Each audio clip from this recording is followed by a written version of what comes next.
Hey guys, we're back. Wanted to talk today a little bit about the traveling athlete. So we're coming into a new year. We just finished the holidays. A lot of people were probably on the road, maybe starting to get back into training after a little holiday. Some people might have competitions coming up. You know, having trained with a group of lifters back in Canada for a number of years, every time an IPF championships would come up, most of the time would be in Europe or somewhere overseas. So you have to travel to get there. You're spending a lot of time on planes, potentially in hotel rooms, you know, and you tend to stiffen up. There's a great video by Kelly Starrett on what you can do on the plane, some survival tactics and tips. I'll see if I can find a link to that. But one of the other things that we experience when we spend a lot of time commuting or traveling, particularly on those long distance flights or long distance car rides, is three things. You know, we tend to get a little short and stiff in our anterior hip. We tend to get stiff and lose mobility in our thoracic spine, and we tend to lose rotary control and stability within our trunk.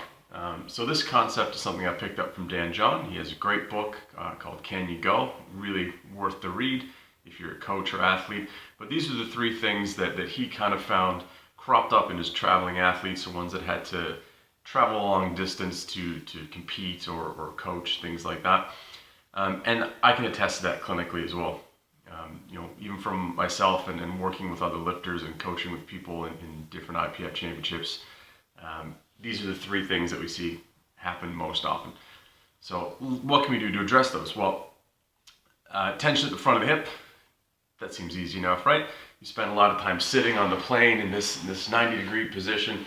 We're looking at psoas, rec fem, TFL, all those hip flexor structures, probably your adductor longus a little bit as well. So just pick your favorite mobilization and get to work. I'm still always a fan of the couch stretch, simply because you can do it in an airport and you don't look too silly doing it.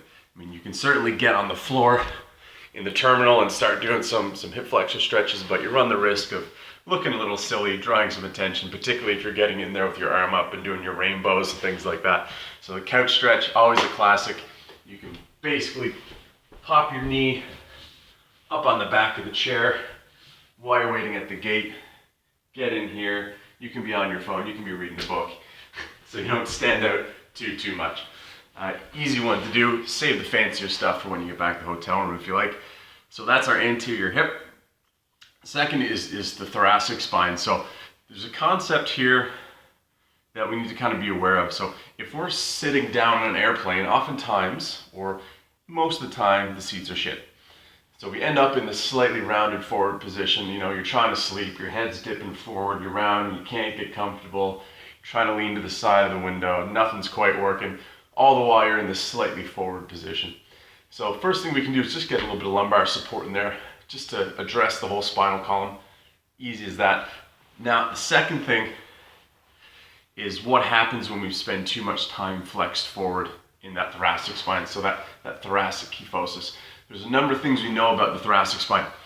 The first is the spinal column in the thoracic spine that the cord actually runs through is narrower than it is in other places in the spine. So what does that mean? It means it's going to be more susceptible to tension. So if I'm rounded through the upper back, I'm essentially putting more pressure on my cord than I would be if I had bad posture in, say, my lower back. So the thoracic spine is going to be more sensitive to neural tension. What does that mean? Well, to give you a clinical example, a number of times people present with this tennis elbow type pain. You think, oh, maybe local tissue. Not so much. Turns out a lot of it comes from radial nerve tension. So we chase that up to the neck, up to the brachial plexus, and we think, okay, what else is going on? Oh, thoracic spine stiff as a board. And it turns out that as we round the back and we stretch out that cord a little bit, there's less mobility for the nervous system down the arm or in other places in the body. Another common area would be the low back, things like that. The other thing about the thoracic spine is that extension movement we want to come up right, that chest up, that extended thoracic spine. Extension is a coupled movement with rotation as well. So as we lose extension, we lose rotation. But now we can use that as well. So if we can reclaim rotation, we can reclaim some extension. So there are a number of easy little drills you can do on the road, which can be done in your hotel room.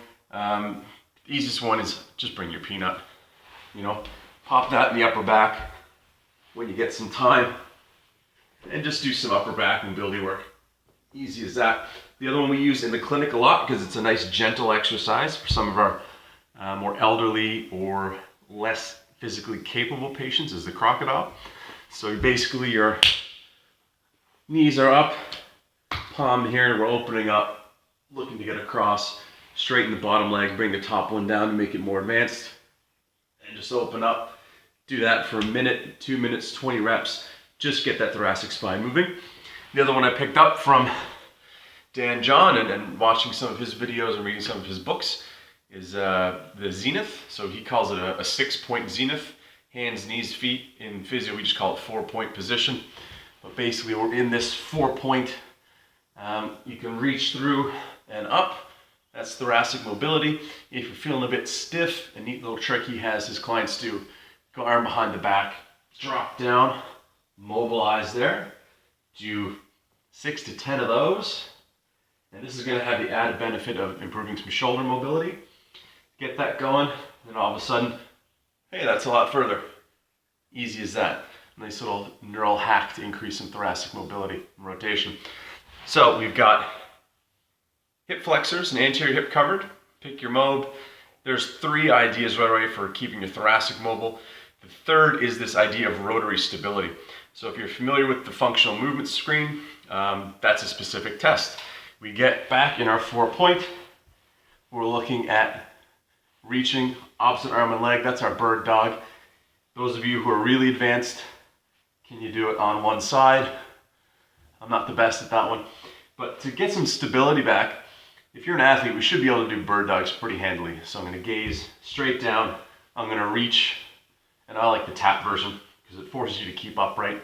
If you're fairly novice at this, we can go palm down and knee down each time, but chances are, if you're a competitive athlete, this continuous sweep should be pretty easy for you. McGill has, again, all kinds of nice progressions on this.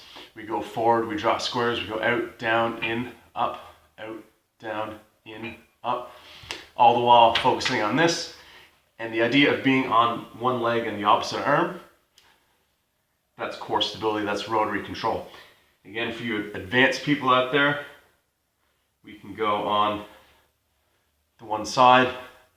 You can certainly add in some taps there. I'll try one, it'll probably fail. Yeah, not quite, but you get the idea. So those are our 3 concepts, guys. Address your anterior hip, address your thoracic spine, and address rotary stability. So all that stuff you can come up with, put it in a 5-minute circuit, do it a couple times when you're on the road, do it in the morning, do it at night, do your couch stretches in the terminal, do your rotation and core control stuff when you're back at the hotel. And it's just basically gonna be a nice neural reset, a postural reset, so you can get back to competing. If you've got a competition, then you're on the road for it. Just give that a try, guys. Check out the website, strengthpt.net. See you next time.